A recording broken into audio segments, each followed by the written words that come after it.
Your motor doesn't know what speed to spin until you write the electricity within.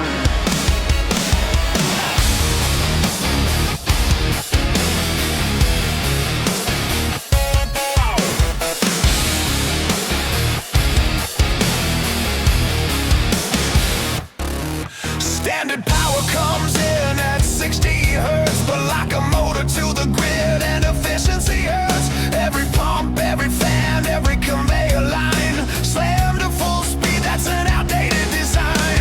A variable frequency drive rewrites the rules, electronic wizardry and industrial tools. First it tears your AC down to raw DC, then rebuilds it at whatever frequency you need.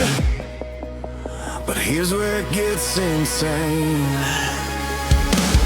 Change the frequency, change the speed. Pulse by pulse, it plants the seed of perfect power, rebuilt from scratch. The motor gets exactly what you set it to match. Change the frequency, change the speed.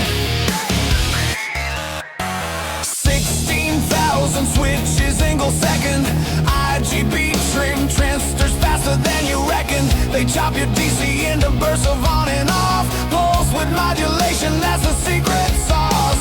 Longer pulses push more torque into the shaft. Shorter pulses back it down, the math is airtight. Here's the plot twist nobody talks about. Drop to 63% speed, now work it out. Your energy bill doesn't drop by half, it drops to 25%, that's a cubic math.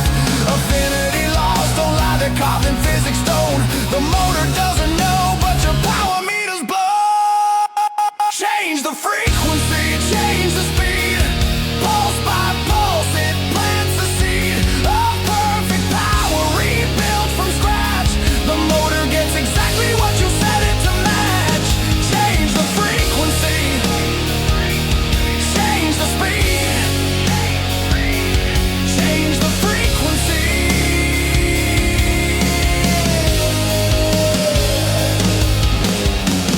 No more hard start slamming gears to dust. Soft ramp up means your equipment you can trust. Conveyors, cranes, and elevators too. HVAC systems, chilling rooms for you. Every factory floor, every pump that runs, running on frequencies rebuilt from ones. And when the frequency holds the voltage right to your tight, 7.67 volts per hertz, that's right. The motor runs cool, the torque stays clean. The most efficient motor you have ever seen.